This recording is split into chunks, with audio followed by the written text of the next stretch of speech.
Por que estudamos história? Qual o interesse em conhecer e entender aquilo que se passou no nosso país? Por que isso é importante na vida das pessoas? E como refletir sobre o nosso passado contribui para construir nosso presente e futuro? A independência do Brasil como acontecimento emblemático de nossa história contou com várias formas de consolidação narrativa. Textos, oralidade e imagens dramatizaram os fatos e criaram uma memória afetiva de todo o processo para a população. Todas as tecnologias existentes na época foram utilizadas para produzir registros que contassem a história da independência e, nesse contexto, a litografia utilizou desenhos em pedra. Estampava a arte nas revistas utilizadas e provocava a admiração do povo. Conheça a história da arte litográfica, sua chegada ao Brasil e como sua utilização durante todo o século XIX foi fundamental para o sucesso da narrativa oficial da independência.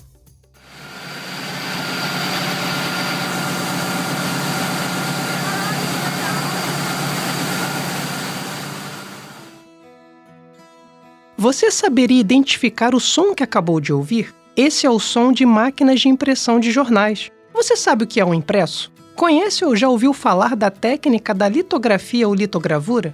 No episódio de hoje, vamos conhecer um pouco mais da história de Johann Alois Senefelder, um dramaturgo nascido em Praga e que, sem querer, acabou descobrindo esse novo processo de impressão.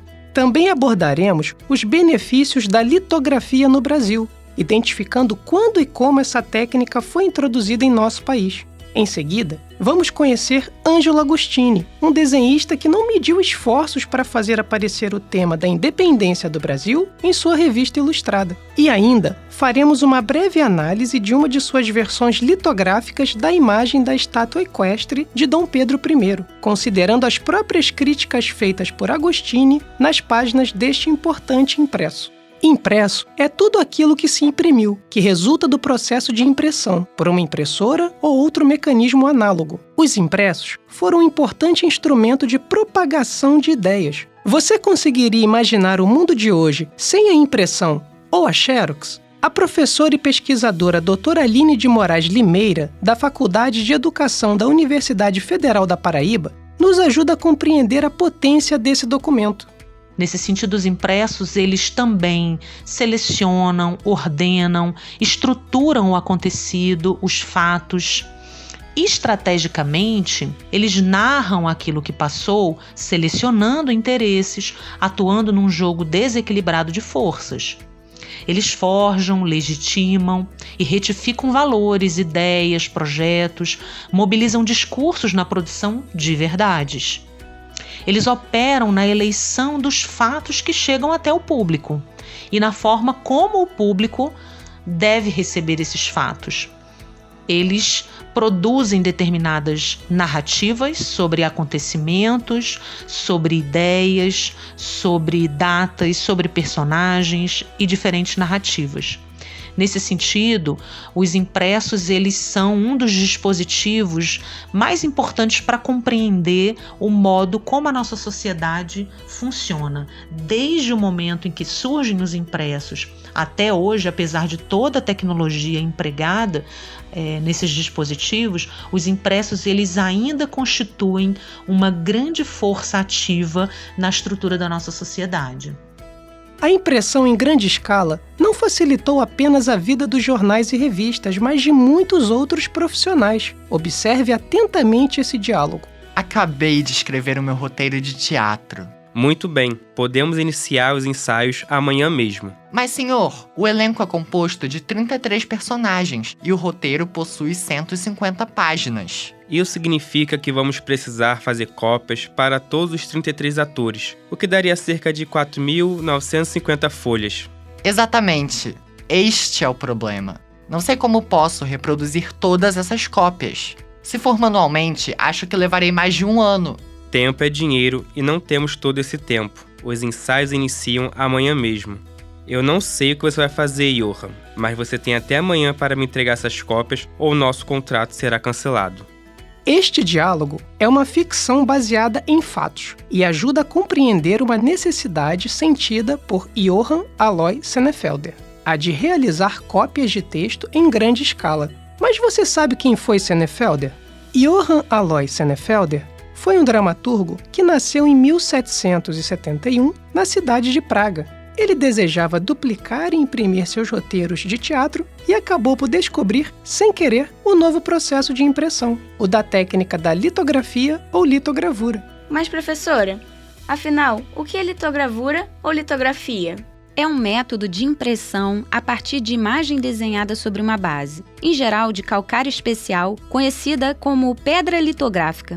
Depois que o desenho é feito, usando materiais gordurosos como lápis, bastão, pasta entre outros, a pedra é tratada com soluções químicas e água de modo a fixar essas áreas oleosas do desenho na superfície. A impressão da imagem é obtida por meio de uma prensa litográfica que desliza sobre o papel. E como essa técnica chegou no Brasil? Em 1818, Senefelder publicou um manual de litografia e, em seguida, a técnica foi introduzida em alguns países da Europa. Foi somente em 1825 que o suíço Johann Jacob Steinmann foi contratado pelo imperador Dom Pedro I, introduzindo assim a litografia oficialmente no Brasil. Qual a importância dessa técnica? Por conta da modernização e também das novas formas de produção econômica, a litografura se expandiu para atender uma demanda cada vez maior. Vemos surgir uma cultura visual em nosso país. A demanda de encomendas era grande e variada. Marcas comerciais, estampas artísticas, mapas, faturas, rótulos de produtos e cartazes publicitários impressos em grande escala. Além disso, a técnica da litogravura ajudou não só a difundir marcas e produtos, mas também a imagem do país. Entendi. Que interessante. Então foi assim que a imprensa começou a publicar imagens em seus jornais? A imprensa ilustrada irá se propagar pelo país a partir de 1850 por meio de caricaturas, charges e outros tipos de ilustrações. O cotidiano da sociedade brasileira, seus costumes, as questões sociais e políticas eram os principais temas abordados. Eram destaques a questão da abolição dos escravos, a Guerra do Paraguai, a queda da monarquia e a proclamação da República, entre outros temas. Depois disso, certamente o jornal ficou bem mais interessante. Mesmo com as impressões mais facilitadas pela técnica de litogravura, o jornal que não tinha imagens saía bem mais barato do que aquele que apresentava ilustrações. Mesmo com um número de exemplares menor, as revistas ilustradas vendidas alcançavam um número bem maior de leitores. E como era possível as revistas ilustradas terem mais leitores com um número menor de exemplares? É que as imagens têm um grande potencial de comunicação e, por isso, alcançavam inclusive os iletrados que poderiam ler imagens e ter acesso às críticas e discussões apresentadas nas páginas da revista.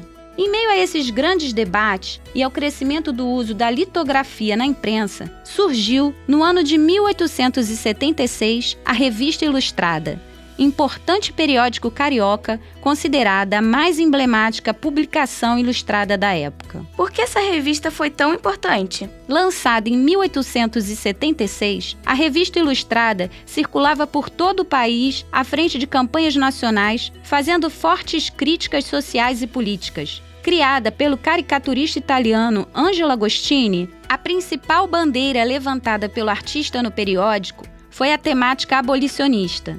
Sua última publicação ocorreu em 1898. Ao realizar uma análise das imagens referentes às comemorações da independência do Brasil, publicadas na revista entre 1878 e 1888, a pesquisadora Gisele Alves verificou que essas duas temáticas, a abolicionista e a independência do Brasil, apareceram quase sempre interligadas. E por diversas vezes, o caricaturista fez o uso da imagem da estátua equestre de Dom Pedro I em suas críticas por ocasião das comemorações do 7 de setembro.